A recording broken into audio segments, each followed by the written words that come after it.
afternoon, everyone. You're very welcome this afternoon, and thank you so much for joining us. My name is McSweeney, and I'm very pleased to welcome you to the first of 3 seminars being run by IUA called the Future of Ireland webinars. And we're for the next hour going to have some really interesting discussions about food and agriculture and the university and institute of technology sector and the kind of opportunities there are in research. We're going to wait a few minutes until everyone logs on. We've got over 200 people registered, which is just fantastic, and we've got an amazing lineup for you for the next hour, but it's really positive to see such interest. And of course, in Ireland, we have a very thriving food and agriculture research sector across our universities and the institutes of technology. And we're really pleased to welcome students, researchers, and teaching staff from those universities in the next hour. So thank you so much for joining in. We have the 7 IUA universities represented here, as well as the Institutes for Technology in Cork, in Carlow, in Waterford, in Sligo, and of course TU in Dublin.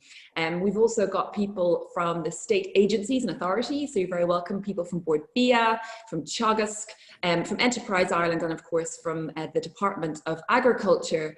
And of course, most importantly, we also have people from private industry and IBEC as well joining in. So we're going to spend, I suppose, the next hour, as I said, looking at universities as partners in the transformation of food and agriculture, the kind of opportunities that there are there, and the challenges as well. And we've got a real top-class panel, as you can see. We are joined by Patrick Coveney, CEO of Greencore, who's joining us there. We have Professor Dolores O'Riordan from UCD, and also Professor Thia Hennessy from UCC.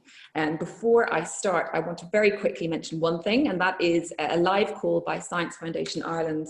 They're running for academic teams with end users and non-technical experts to address 2 key issues: food sustainability and food waste. And the deadline is coming up, it's the 22nd of October.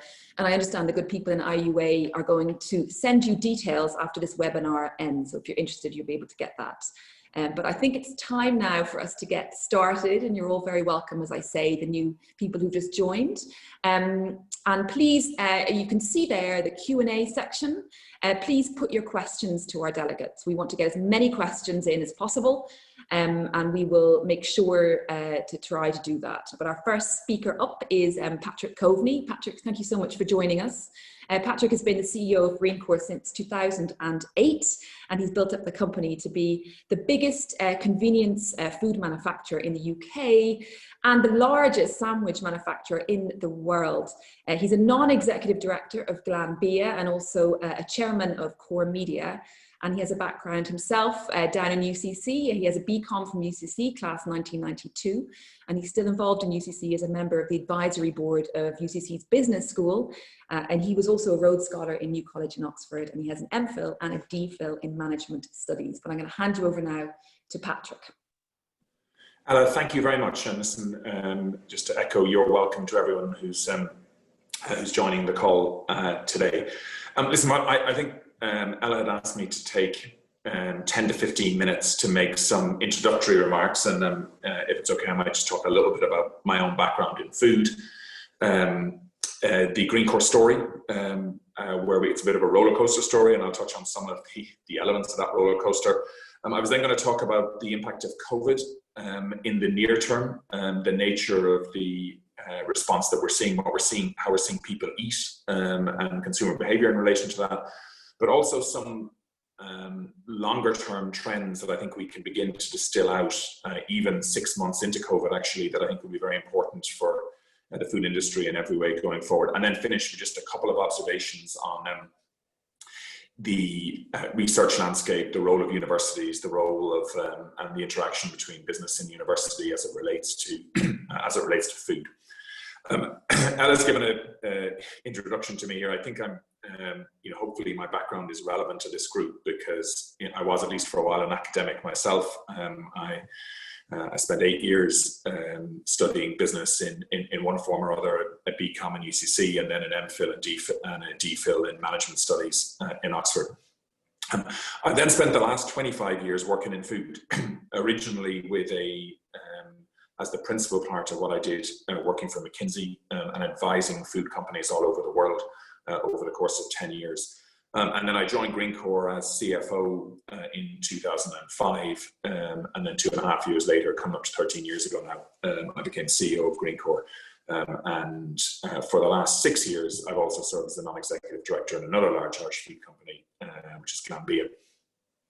I think the important point I'd make about the food industry, and in particular the food industry as I describe it to new graduates, including, or new students, third level students, including my own kids, is that it doesn't sit as separate from some of the big global themes as I think it was pigeonholed when I went into university in 1988. So, I think about the food industry as being central to global research efforts on health and wellness. I think the food industry is a technology industry. Without technological solutions, we simply will not be able to feed a growing world population, particularly in the context of the resource scarcity and climate impact that's happening with food. I think research is going to become more and more important in terms of how food businesses are run, and the interaction and fluidity between the research institutes and food companies is going to be very important. I think the food industry will be essential to economic prosperity in Ireland going forward, as an employer, as an exporter. And then I think increasingly these themes of sustainability, climate, environmental protection, the green economy, we simply can't tackle those without also tackling it in the context of the food industry. So I think Ireland is actually pretty good at food when viewed on a global basis. We have created a series of businesses, for example, that truly are champions on a global basis in their sector. Companies like Kerry, the role, I know it's been a bit of a roller coaster ride, but the role that Arista would have played over a number of years, the types of segments that Glanbia plays in, the role of a business like Ornua. There's a whole privately owned set of food companies, principally in protein, very, very successful as well. And the role of Irish executives in multinational global food companies remains very, very high. So we punch above our weight in food. I say this as someone who went into the university sector 30 years ago now, at a time when there was much higher levels of unemployment, and food companies provided employment in tough times. But a lot of really, really good graduates have come into the food industry out of Ireland, and we continue to find that we can get outstanding Irish graduates that stack up very well relative to what we see elsewhere. If I just say a little bit about Greencore, it's been an absolute privilege for me to be CEO of Greencore for nearly 13 years now. I'm conscious that Greencore is a business that for many people on this call is and always will be rooted in Irish agriculture through its multi-generational role and heritage as a sugar processor.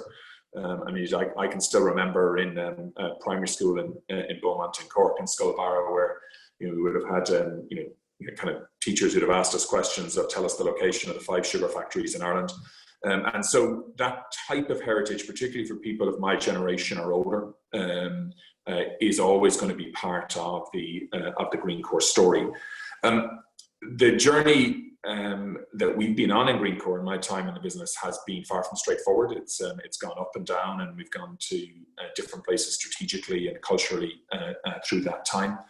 I think we're in a, notwithstanding near-term COVID challenges, we are in a nice place with a huge and highly, highly relevant business, principally in the UK. So, Greencore today feeds half of the UK population eat one of our products every week, and 90% of the UK population would eat one of our products every month. We make about 2/3 of all of the pre-prepared sandwiches that are eaten in the UK, and we are a very large provider of products like ready meals, cooking sauces, soup, quiche, salad, sushi as well. So we play in that fresh prepared food area. We view ourselves as being very on trend with around freshness, nutrition, portion control, and also convenience for UK consumers. All of our product is sold under the brand of our customers, so you won't find a Greencore branded product on shelf. But if you go, if you buy a sandwich in M&S, Sainsbury, Co-op, Asda, Morrison, Waitrose, Aldi, Lidl, it'll be made by Greencore, and similarly in lots of other product areas as well. We're a big employer. We employ about 12,000 people directly and another 3,000 people who join us at various points seasonally through the year. And we will be one of the largest food companies that operates domestically in the UK with revenue, again pre-COVID, of about 1.5 billion sterling. And we would actually be Ireland's largest employer in the UK. In other words, as an Irish-owned business, we employ more people in the UK than any other Irish company. I've alluded to it a couple of times already, but COVID has hit not only wider society and aspects of the food industry, but our business very hard. We had to respond rapidly in March to the impact of COVID. We were immediately designated as key workers by the UK government, and indeed is exactly the same in Ireland too. And that sense of mission about keeping Britain and Ireland fed through COVID has been hugely important to what we have done. We've run our business through this time with 3 priorities. The first has been keeping our people safe. We've made extraordinary but very necessary efforts all around our business to reconfigure how our factories look, to reconfigure how changing rooms look, to put in place temperature checking, to put in place track and trace technology, changing PPE, changing hygiene standards.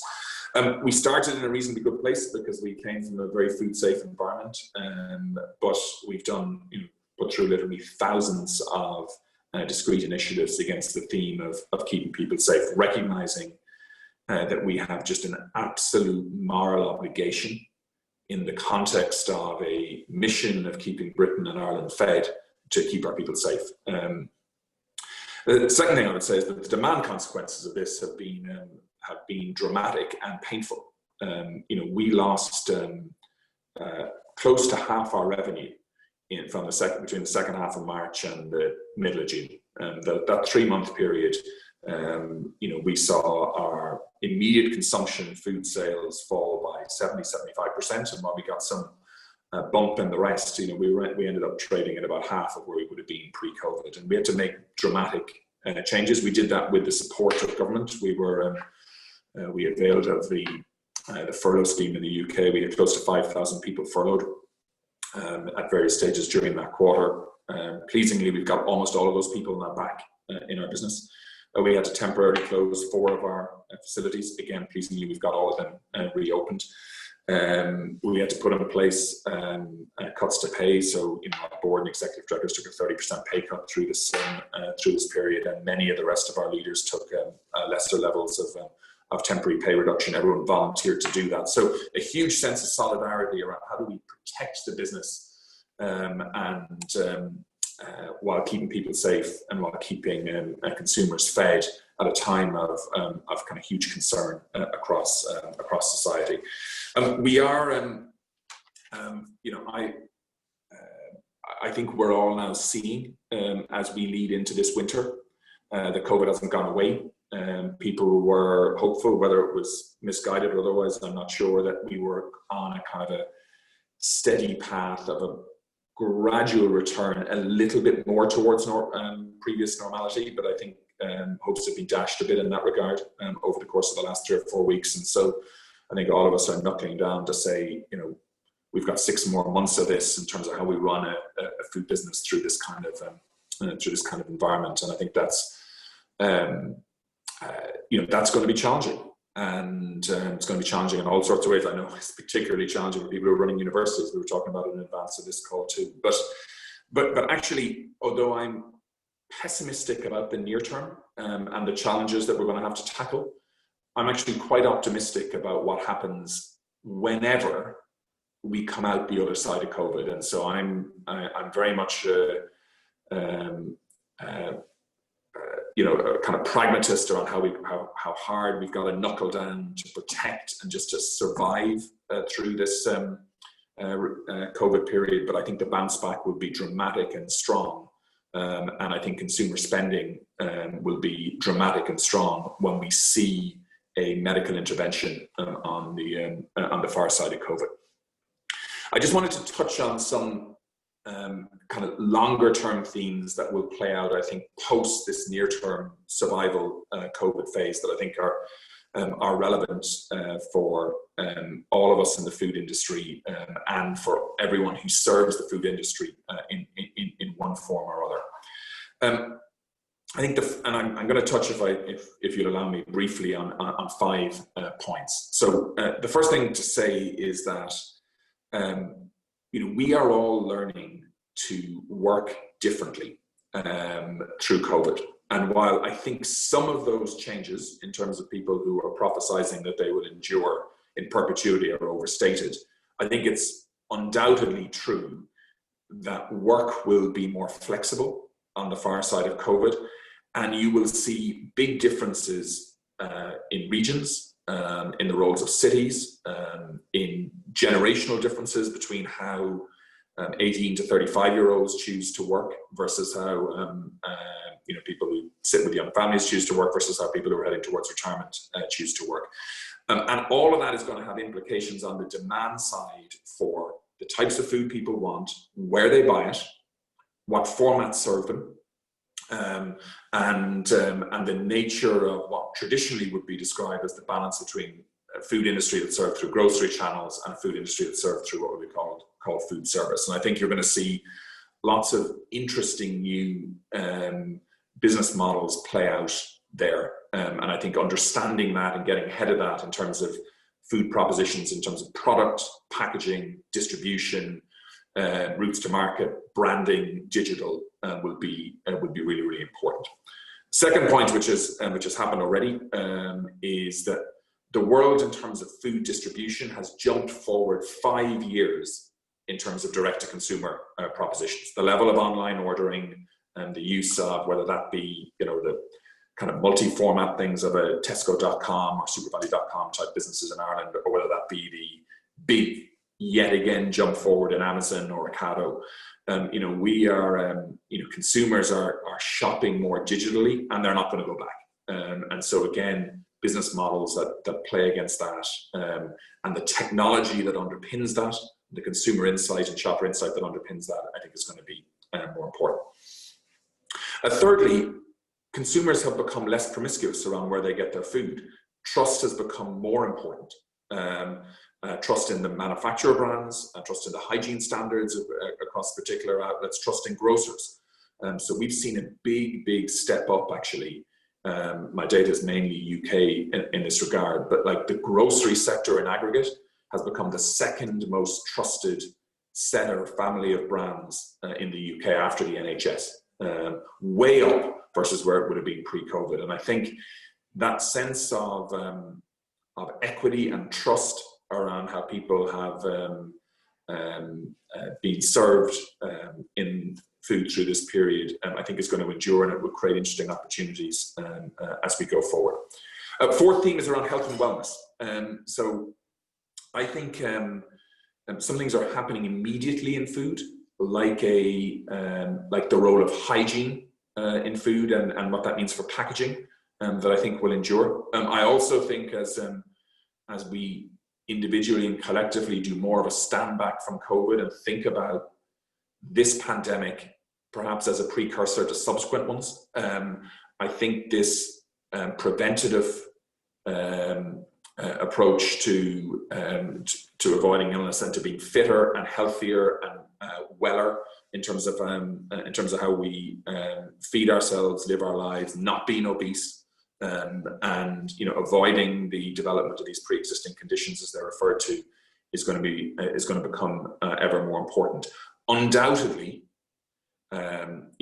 trends like veganism, reduced meat consumption, will play into that space. Now, some of that is hype and some of that is substance, but you are going to see, I think, an increased focus on the role of the food industry in creating better preventative health outcomes. And some of that may be driven by regulation if the food industry moves too slowly. But this convergence of food, nutrition, and health is going to become more and more important. It was happening anyway, but it'll become more and more important as we kind of do the kind of broader stand back on COVID. And finally, I think you're not seeing any scale back in the role that food is playing and the food industry is playing around the environment, around sustainability, around climate. It's interesting, and it's in contrast actually to the financial crisis of 2008, 9, 10. I was a newish CEO then, and I used to, when people would ask me about that, and people, most people, if you remember back to when Al Gore did An Inconvenient Truth, for example, that preceded the financial crisis actually. But the world stopped thinking about that. I know it's a depressing fact, but actually there was this sort of mental model for global leaders that we can only handle one crisis at a time, and the crisis was the financial crisis. This is a little bit different. We're not seeing any step away from the agenda around sustainability, the agenda around climate. I think that will increasingly feed into things like animal welfare. It will feed into the composition of supply chains, which I think will become shorter and more local in terms of how the food industry works. So again, I think that I think we will actually think about the recovery as being enabled by more sustainable businesses as we go forward. So if I just finish then, but with just a very brief set of observations on the university sector and the food industry. And so, the first plea I would make, and in fact, I think Ireland has been pretty good at this, considerably better than the UK, if I could say so, is to continue to adopt a whole value chain approach. Actually, successive Irish governments a decade or so ago were quite good at this, actually, in creating a roadmap for the food industry in Ireland, which was then called Food Harvest 2020. It was actually facilitated by academic research. That academic research actually came from Harvard at the time. I'd love for that to be more Indigenous and more Irish as we go forward. But what that did is it changed the focus from looking at the food industry in a siloed way. There's a food science way, there's an ag piece, there's a food manufacturing piece, there's a distribution piece, there's a retail piece. There's a food regulation piece, to adopting a whole value chain approach. And a lot of the dynamic and positive activity in the food industry came out of that. It's really important that we stay with that. And I would argue for widening the definition of that value chain to more proactively embrace technology and health and trust and environmental issues that might have been the case in the past. Second thing I would say is that we need to keep championing through the university space, need to keep championing the food industry as just a great place to work. Ireland is good at it. All of us have either direct or no more than one generational difference, typically connections to the land. We understand the food industry. We understand food. We can sell food globally. And actually, Ireland has proven that we can be a platform for building really globally competitive food companies. And I'd hate for us to lose that. And I think there's, the ability to do that in a world where technology and health become more important, I think pulls the genesis of a lot of those business ideas back closer to the university and research sector than it might previously have been. So I'm going to stop there, Alex. I'm conscious I've overrun a little bit, but hopefully there's something in those thoughts that are useful. I'm happy to participate with the panel in any questions that people have. Thank you so much. And there's an awful lot there for us to discuss, and we're going to do that for the next 35 minutes. I just asked Professor Dolores O'Riordan and Professor Thia Hennessy if they can just start their video again and join the discussion now. And Patrick, it's interesting that you frame food in particular as being sort of touching on all aspects of the economy, as you say, health and technology, climate, environment, animal welfare. I just wonder if you could sort of gaze into your crystal ball here and speak to the students and the researchers and the potential academics watching about where the main, you would see the main growth areas are here in Ireland, and where they should sort of perhaps put their attention in what is quite an unstable world at the moment, but long term, anyone planning that longer academic career, where you see the opportunities are. Yeah, I mean, I think I think there are opportunities in that are a little bit more kind of science.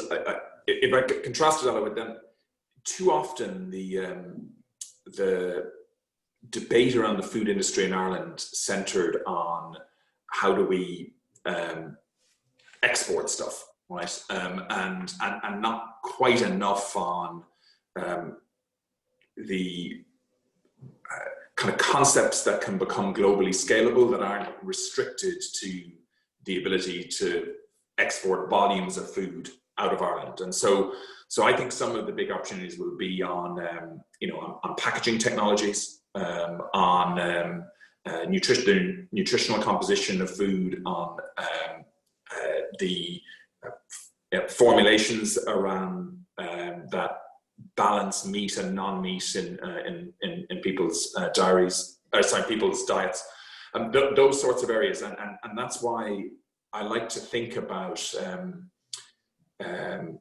I just want us to confront this idea that somehow there is a food industry that's separate from a technology industry. I think about the big global challenges in how we feed the planet sustainably can only be solved by great technological solutions. And I hope that businesses and the research infrastructure in Ireland can align around some of those themes. Dolores, can I bring you in there on the same question, in terms of where you would see the growth areas are within the research community around Ireland? I think for research, I think Patrick is articulating it very well, that I think it's key for all researchers in the agri-food space to really understand the continuum of the food chain, from soil science right through to health and wellness and nutritional science. And that is a big challenge, because researchers by their nature are specialists, and they do need to be specialists in their topic. So to have that breadth of understanding across the chain, I think, is absolutely critical.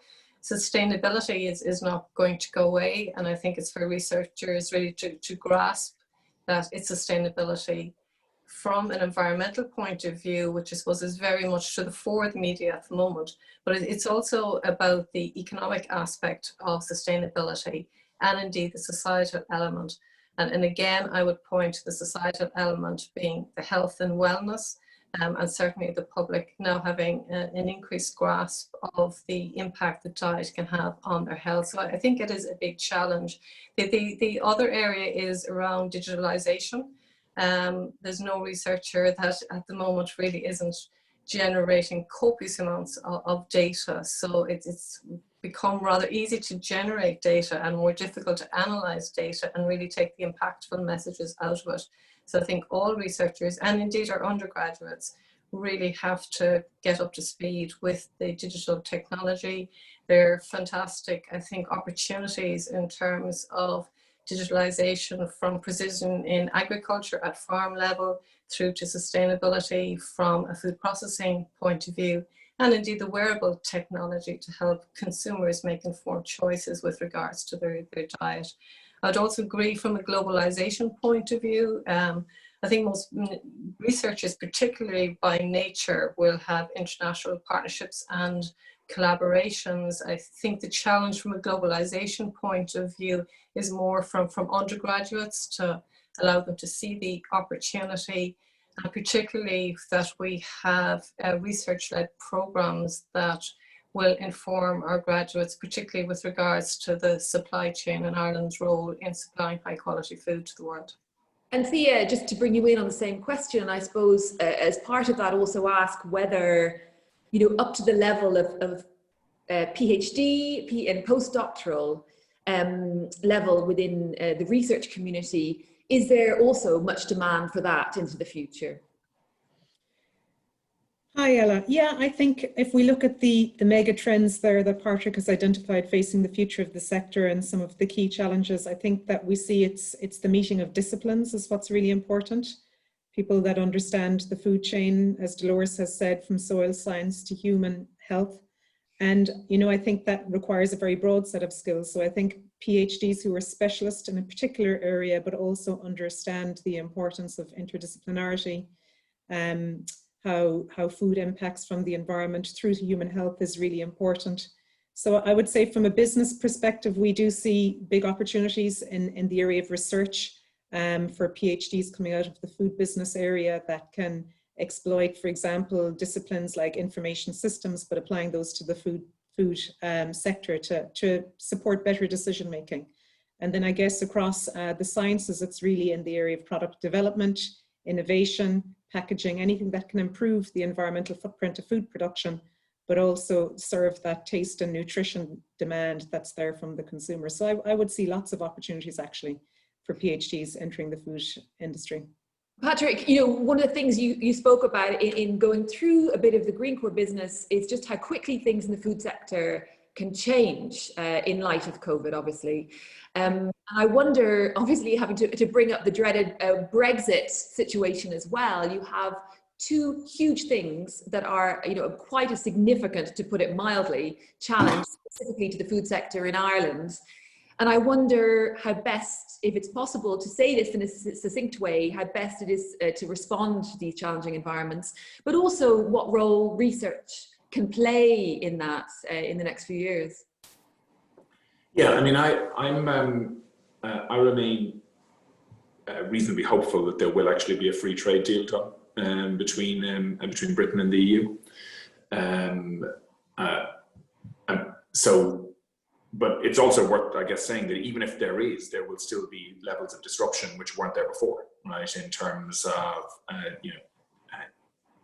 certain levels of checking of product and administrative burdens and so forth that are attached to that. Actually, a big part of my kind of day-to-day thinking in Greencore actually thinks about this actually as a domestic UK producer and what's the implications for the domestic UK food industry associated with coming out of Brexit, and I guess that are coming out of the European market. And I guess there are a couple of things that immediately jump out. One is the potential risk of tariffs and the inflationary impact of all of that. And actually, Britain has published what the tariffs would look like, and so it's not catastrophic, but it's not helpful, particularly in an environment of consumer vulnerability with COVID. And then the second is a trend that I do see that's been happening anyway, and I think will continue to happen, which, by the way, is not particularly good for Ireland, right? Which is that food chains are becoming more local, and countries that had big deficits in kind of domestic production versus domestic demand are all over the world actually are acting to close that gap, and so you're seeing that in obvious and non-obvious ways. So you're seeing that in kind of obvious ways, which is just more protein in in the UK that's UK sourced and a little bit less demand for protein from Ireland, for example. But you're also seeing it in people using science to try to tackle problems of seasonal supply. So, for example, we have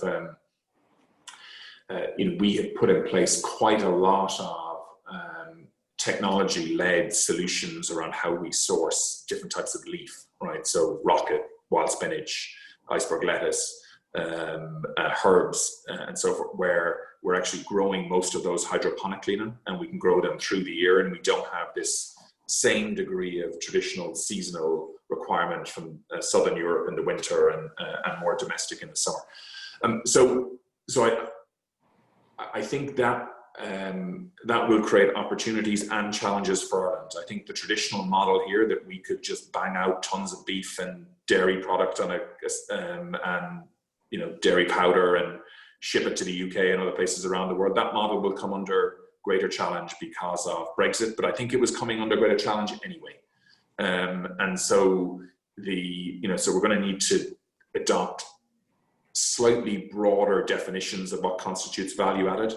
and be a little bit more kind of technology led in terms of how we go about accessing these market opportunities outside of Ireland. Dolores, that's interesting, isn't it? Because you obviously mentioned, just a few minutes ago, the issue about globalization, and obviously Ireland, the agri-food sector has been built on globalization and a globalized market. And I wonder the extent to which that is a challenge, the more relocalization of food chains, as Patrick mentions, and a challenge, and how critically can the research community respond to that? I see that there's great opportunity, particularly for the universities and research institutes, to support industry in their ambition to move beyond the markets that they would have had pre-Brexit, and opening up more global opportunities for them, both in emerging markets and indeed more developed markets.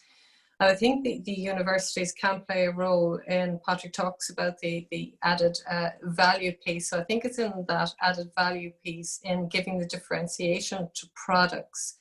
And while I appreciate the dilemma versus the local supply versus global, again, I think the international partnerships that the universities have can play a really important role for Irish companies to have a presence on the ground in the markets that they're going to sell into.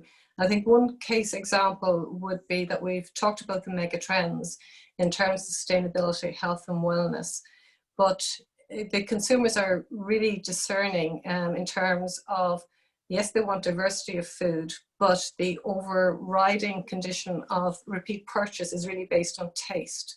So I think where the universities really can play a role is in designing products that are fit for purpose in market and having access to populations on the ground. So for example, if it's a product for China, that we can do the consumer studies and do the taste studies by partnering with the industries, with access to the large cohort that we would have access to through our research capabilities.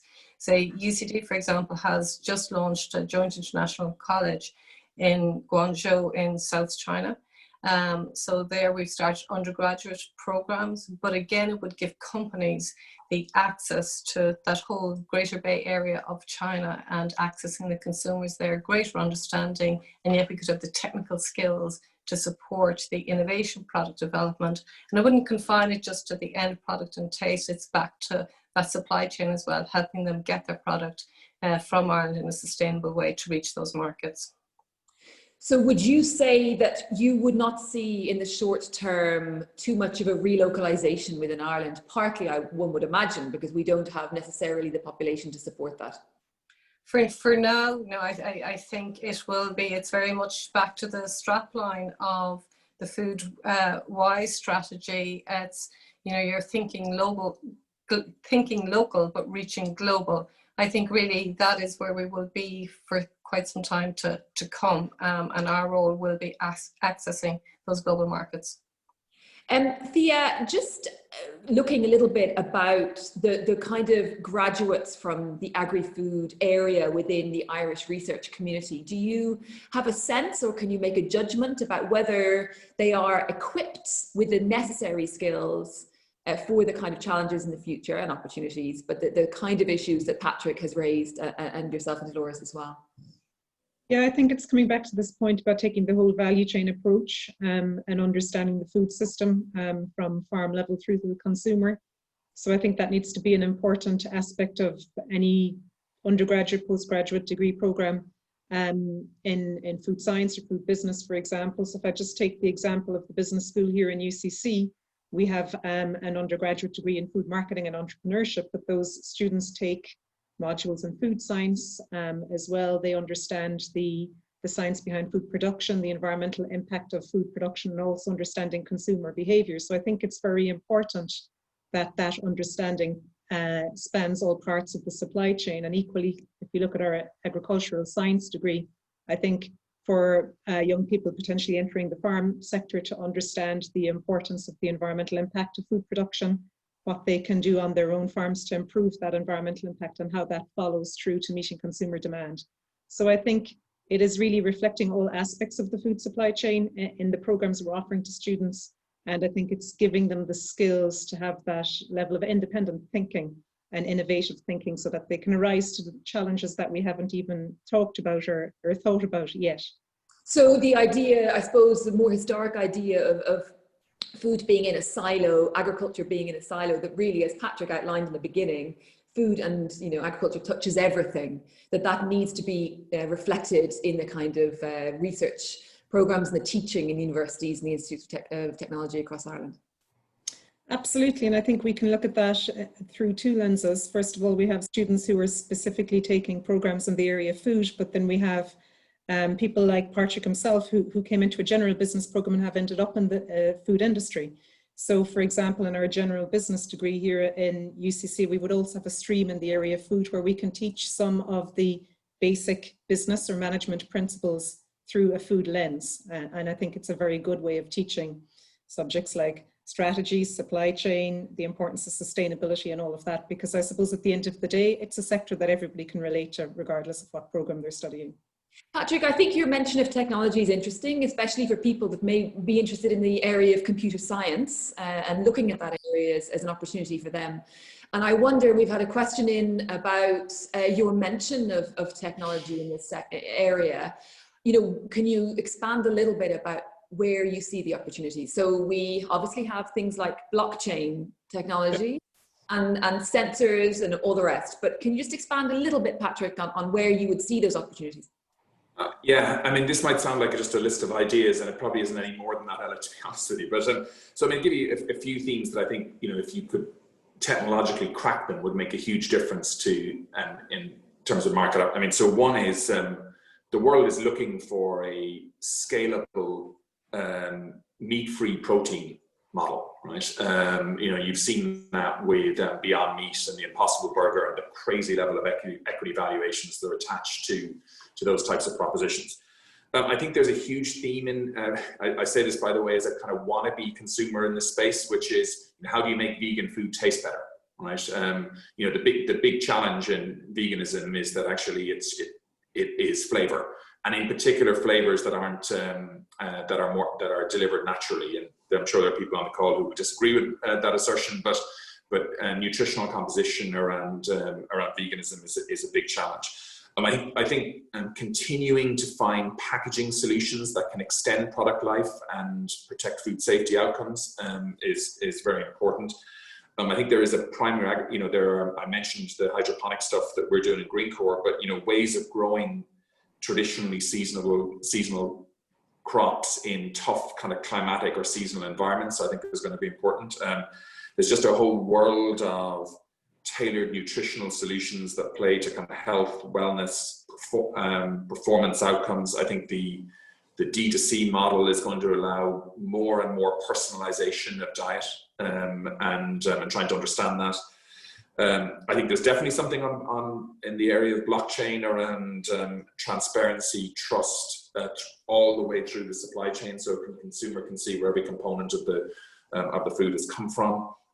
I think there's opportunities in automation. A lot of the food industry is still very manual in all the way through it, actually, and I think there's opportunities in automation. It's an interesting but not widely discussed Irish business. So there's without naming it, there's an Irish company that pretty much makes every kitchen for McDonald's globally, and it's and so the thinking around automation of those kinds of processes, I think is going to be very important. And then you've got stuff in logistics and picking, particularly if you believe that D2C will continue to get stronger and stronger. So lots of different areas, but many of those people wouldn't naturally see as food. And in a traditional sort of food science program, you might miss some of that. And so that's why Thia mentioned it, kind of joining up food with business and science disciplines, I think is a big opportunity. And I presume, Dolores, the area, not to expand too much on this particular area, but the whole thing about AI, generalized AI, is going to be significant as well. Yes, as I mentioned earlier, I do think right across the food chain there are opportunities. A lot is already underway. So So some examples would be, for example, the CONSUS program, which is looking at sensors in terms of precision agriculture. But we are going to see that right throughout the chain. As I say, there is a lot of work already going. So I think possibly within 5 years, we will see some impactful stuff coming forward through to the industry. Thia, I want to ask you a little bit about the areas of rural development and balancing, you know, the absolute urgent and necessary climate action that needs to happen with rural development, and to make sure that people in the primary production space, farmers, are sufficiently looked after. I suppose the big question is the question about whether Ireland will be able to go carbon neutral as it's planned, and the kind of challenges there will be about that kind of balance into the future. Yeah, I mean, I think carbon neutrality for the food sector in Ireland is a really ambitious goal. But saying that, I don't think that rural development and climate action are mutually exclusive. I think there's lots of opportunities. We know, for example, that we already do have the lowest carbon footprint for milk production in Ireland, and we're quite efficient, but the sector continues to grow, and that's one of our main problems. So I think research has identified lots of technologies and practices that can be adapted at the farm level, at the processing level, that can both improve the environmental performance of the sector as well as reduce its carbon footprint. So I think one of the first challenges is to mobilize that research and get it adopted in the field and in the factory. I think the next range of opportunities is in the whole European Green Deal, the farm to fork strategy, which makes provision for carbon farming. So for farmers that find themselves in a sector or a location where perhaps the market isn't providing a sufficient return for the product that they're producing, that they could instead engage in the concept of farming public goods. So providing you know, carbon storage, trading their carbon permits with other farmers. These are all proposals that have been put forward in the farm to fork strategy. But saying that, a lot of research, a lot of data gathering, a lot of infrastructure needs to be put in place to really realize the potential of concepts like carbon farming. So I think it's an exciting time. I think there's lots of opportunities. And I think it's important that the message goes out that the sector is responding to the climate challenge. They are improving their carbon efficiency, and there are lots of opportunities in that space for the sector as well. And your mention of the Green Deal and the farm to fork strategy, I wonder, will that translate into more money going into particular areas of research within the research community in Ireland? And is that something for graduates now, you know, to be looking towards? Yeah, I mean, I think it'll have an impact on funding in two regards, really. First of all, in the Common Agricultural Policy and in terms of how subsidies flow to the farm sector. I think there'll be a greater requirement of, I suppose, action and results-based measures at the farm level to be in receipt of funding. And also there is provision for, you know, large amounts of funding available for research and innovation. And I think that's very positive for the university sector. We can expect to see that coming through the Horizon 2020 and the different initiatives rolled out through Europe. So I think, you know, it's important now for the university sector in Ireland to be well positioned to exploit those opportunities when they arise.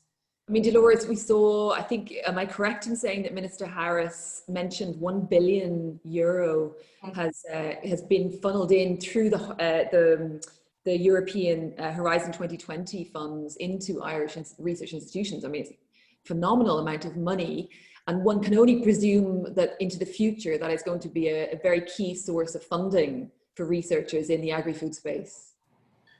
For sure, European funding is very critical to the sustainability of research in Ireland.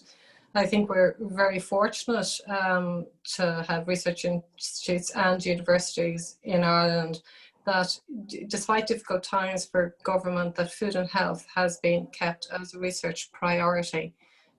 So in terms of the overall investment in agri-food research, we would always, of course, want to have more money, but there has been significant investment by the Irish government, and to have had, I think, an agri-food strategy, you know, through the current strategy, the previous Harvest 2020, and we're now preparing the new strategy.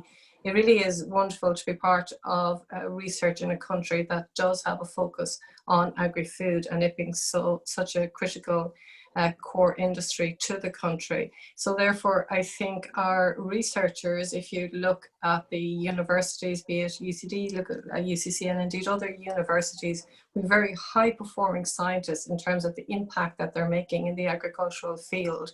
We have a number of scientists who are cited in the top 1% globally for their contribution to agri-food science. So therefore, I think we are really well positioned now to capitalize on the funding that we are expecting to come under the Food 2030 call from Europe. I think people are already geared up for it. They're ready with their consortium. So I am hopeful that as an Irish community, we will be very successful within the future European calls in the agri-food sector. And Patrick, there's a question in, and I just wonder if you could take it. I mean, given the fact that you have outlined the very broad, huge range of opportunities for anyone wanting to work in this space, and someone has asked what career opportunities would be available to an agricultural science student.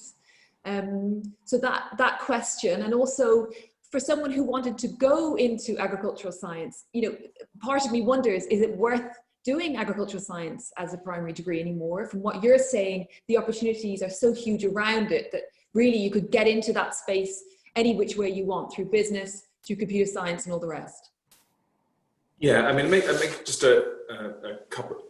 I'm certainly not having any kind of downer on ag science, just to be clear, as a university choice. But in terms of, why don't I just answer that kind of quite narrowly and in a granular way for Greencore? So we really struggle to hire enough food scientists. In other words, the people who can actually work with us on food safety, product formulation from a food safe perspective, the maintenance of kind of science-driven hygiene standards across our network. So, and there remains a dearth of really high-quality food scientists in the food manufacturing industry all over the world, actually. So that's one particular area. Second area, which is a little different from, I think, what we're talking about here, is that we are embracing and seeing in the UK what I would describe as the restart of apprenticeships, and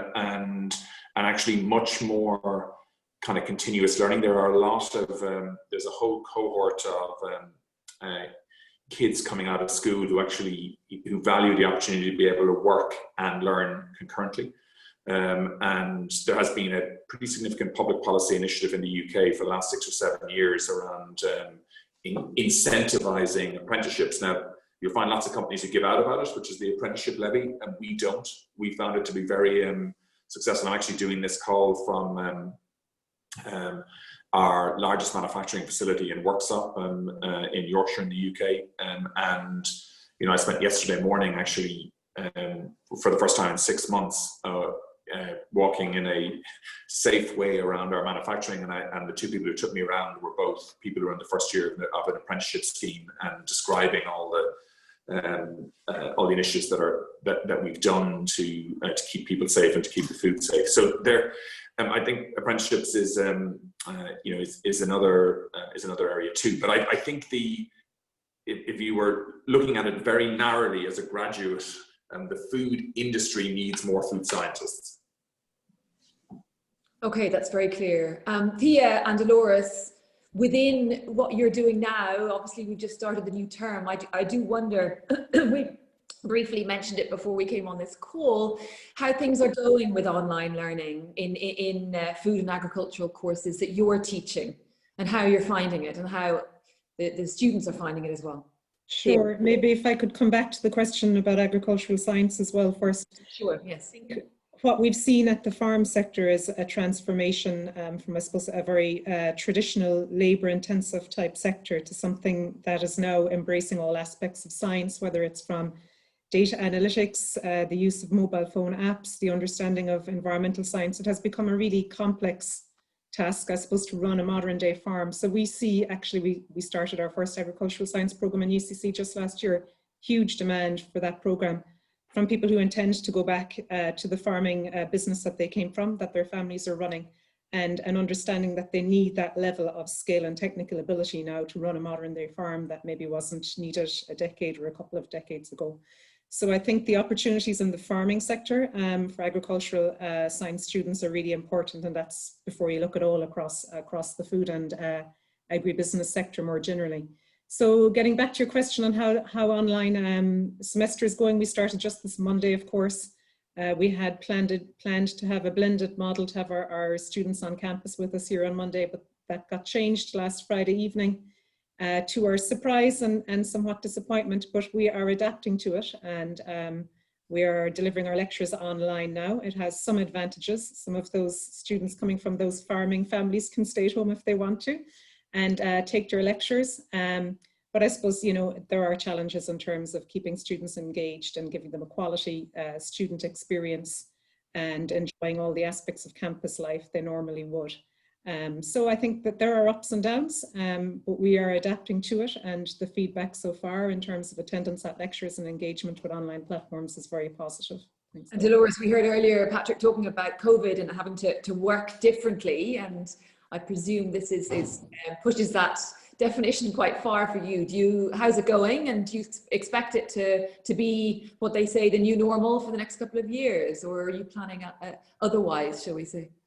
Well, it's our second week back, but our first year's just started on Monday. I think for universities, the online piece doesn't pose that huge a challenge. We've had our masters in food and health running for a number of years on a full online platform, but I think where it really is, we will be challenged should we continue to have to work online from our agricultural food and nutrition programs, is that we have a very high practical element within it. We're very fortunate to have our Lions Farm just near Selbridge, and that forms really a key bit of our students' training, so that hands-on experience. We have an awful lot of laboratory work within our courses. So at the moment, we can continue our laboratory work, and we are just hoping that the situation will prevail, that we will be allowing our students to have that practical hands-on experience, which is really core to their experience, and indeed their peer-to-peer learning. As I say, our first year started on Monday. We have 350 starting in agricultural science, food and nutrition. I suppose for me, it's always a really exciting time of the year. There's such a buzz around the campus, and to be there yesterday, and it really is quite quiet. So here's hoping that it'll return to normal. A big concern also is our students tend to be very mobile. Work placement is a big part of our agricultural food and nutrition degrees. Close to 30% of our students do their work placement abroad. We have 50 students each year taking a semester abroad, and the university took the decision that for trimester 1 at least, we don't have any outward or inward mobility. So again, I'm hoping that won't be there in the future, and that our students will have the opportunities to have that global experience, which is a key part of their learning. Indeed, I think it's very challenging for all young people at the moment, isn't it? But hopefully, as you say, there will be more opportunities ahead. And before we wrap up, it's now nearly 2 o'clock. Patrick, one final question has come in. Your mention of value, a broader definition of value added earlier when it comes to the Irish agri-sector. A question which is just, can you give an example of that and just expand briefly on what you mean? Yeah, I mean, I hopefully in some of, I touched on those in some examples earlier, but I mean, I think it's about, you know, I think the good news is that, you know, we're on this journey. So if I, you know, touch on you know, it's a privilege for me to sit on the board of Glanbia, for example, and if I think about how that business has evolved in terms of the value added that's associated with the dairy components and the kind of more and more specialist ways that we're able to produce that feed into different nutritional and performance outcomes for consumers. It's a kind of good example of moving on from what was originally a very important kind of, you know, commodity powdered dairy business into a much more specialist and value-added business. And it's an example, I think, of on the product side of the journey that we're on. But I just think it's the same will be true of services around food too as we go forward. That's superb. Well, listen, thank you all so much. I really appreciate your time. And I'm going to ask you now to click off, but Patrick Coveney in the UK there, Thia Hennessy in Cork, and Dolores O'Riordan in Dublin. Thank you all so much for that discussion. Thanks, Ella. Bye-bye. Bye-bye. Bye-bye. And just to let people know also that the next IUA Future event is on Friday the 23rd with Minister Simon Harris and Mike Beery from Amazon Web Services discussing future skills and innovation. So make sure to check that out. And thank you all so much for joining us as well. Goodbye. Thank you.